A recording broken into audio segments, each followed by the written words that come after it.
Suman budbod ang ating recipe ngayon.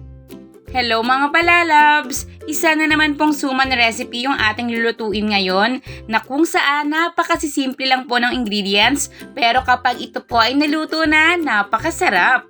Tara na po at samahan niyo muli ang inyong mami loves sa pagluluto nito.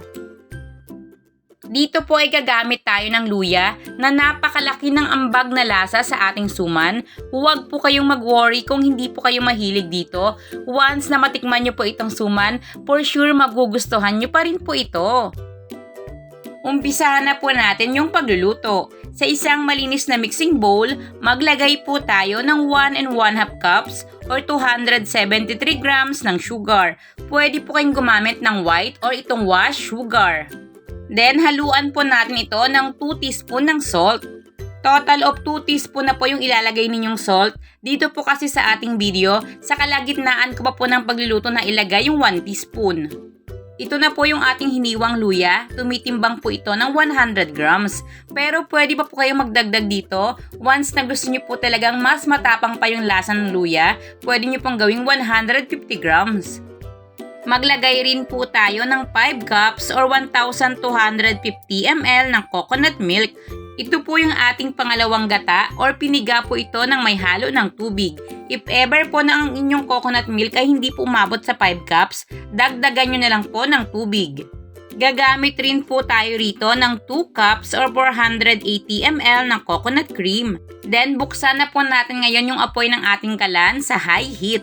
Halu-haluin po natin ito paminsan-minsan hanggang sa ito po ay tuluyan ng kumulo. Sa akin po inabot ako ng 10 minutes over high heat bago po ito kumulo. Ngayon po ay kumukulo na ito, ilalagay naman po natin yung ating 1 kilo or 5 cups ng glutinous rice or malagkit na bigas. Ito po ay hinugasan ko ng 3 beses.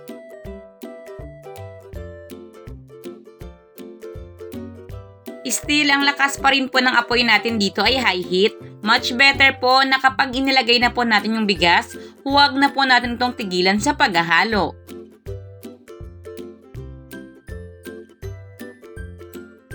Makalipas po ang 5 minuto mula nang inilagay natin yung ating bigas, hihinaan naman po natin yung apoy sa medium heat.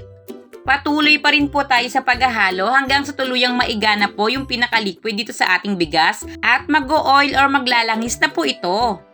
Inabot po ito ng 20 minutes over high heat hanggang sa tuluyang maiga or kumapit na yung ating gata dito sa ating bigas at maglangis na po ito. This time, papatayin na po natin yung apoy ng ating kalan at hahayaan po muna natin itong tuluyang lumamig bago naman po tayo magsimulang magbalot nito. Baka magtaka po kayo kapag pinatay nyo na po yung apoy ng inyong kalan, hindi pa po talaga ito fully cook, maluluto pa po ito ng gusto kapag ito po ay atin nang in-steam. Then kapag malamig na po ito, bago po natin ito simulang balutin, tanggalin po muna natin yung ating mga luya. If ever na ang choice nyo po ay isama yung luya sa pagbabalot nyo ng inyong suman, pwede nyo po itong gadgarin nang sa ganon mas lumiit ito at hindi naman po masyadong visible kapag nakasama na po ito sa ating suman. Itong ating dahon ng saging ay pinunasan at dinarang na po natin sa apoy nang sa ganon hindi na po ito basta-basta mapunit once na gamitin na po natin sa pagbabalot. Ito pong inilalagay ko ngayon sa bawat dahon ay sumusukat ng 3 1/8 cup or isang 1/4 cup at isang 1/8 cup ang dami. Sa dami na po ng ginawa nating suman, halos same lang po yung proseso. Tingnan nyo na lang po yung aking gagawin.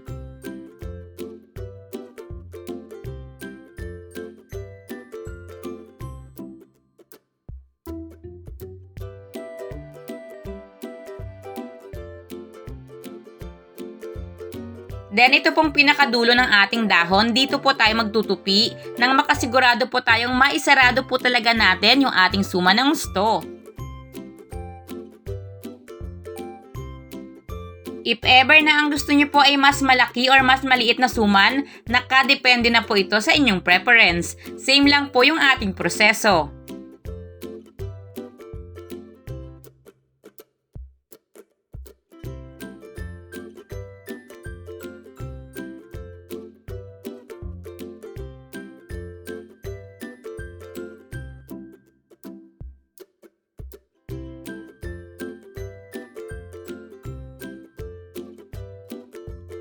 ito na rin pong ating mga natirang dahon ang mismong gagamitin natin pang tali sa ating suman.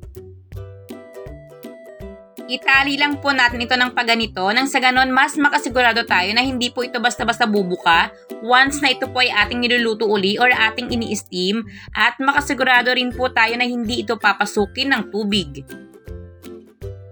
Nagpapakulo na nga po pala tayo ng tubig sa ating steamer.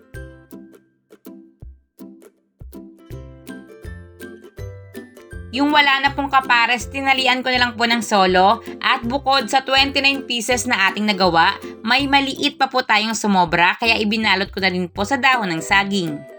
I-ready na po natin ito ngayon sa pag-i-steam.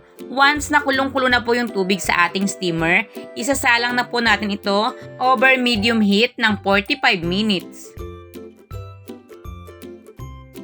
After 45 minutes, i-check po natin yung ating suman. Buksan at tikman po natin ito. Dapat wala na pong hilaw na part yung ating suman. Lutong-luto na po ito. If ever na hilaw pa, magdagdag pa po kayo ng 5 to 10 minutes sa inyong steaming time.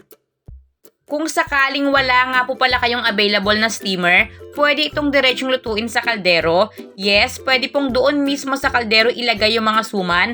Buhusan ito ng tubig. Total, itinali naman po natin ito. Hindi po ito basta-basta papasukin ng tubig, at mas madali pa po itong maluluto doon dahil doon mismo yung kumukulong tubig. Nasa 30 to 40 minutes lang po, luto na po yung inyong suman. And charan! Heto na po mga palalabs, ang ating suman budbod or ang ating tinatawag din na suman Bisaya na madalas makikita sa lugar ng Cebu. Tingnan nyo po ngayon yung pinakadahon lang ng ating saging. Naglalangis po ito. Yan po ay dala ng ating ginamit na coconut cream.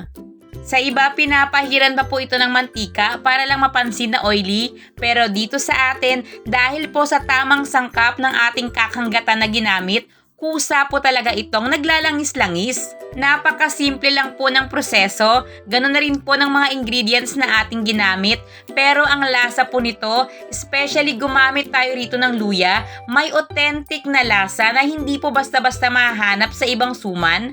May kaunting alat at tamis, yung aroma ng ating luya na talaga naman pong amoy na amoy natin, malalasahan natin na nag-complement po talaga sa ating suman, at yung kakanggata na ating ginamit, kapag pinagsama-sama po talaga sila, napakasarap po talaga mga palalabs. Isa na naman po itong suman or kakaning Pinoy na sure ako na marami po sa atin ay nakakamiss na. Kaya po kahit saang lugar kayo ngayon naroroon, kayang-kaya nyo na pong gawin. Ngayon naman po ay pag-usapan na natin ang lahat ng ating ginastos, kung ilan po ang ating nagawa, magkano po natin ito pwedeng ibenta, at syempre kung magkano po ang ating posibleng kitain kapag ito po ay isasama natin sa ating food business.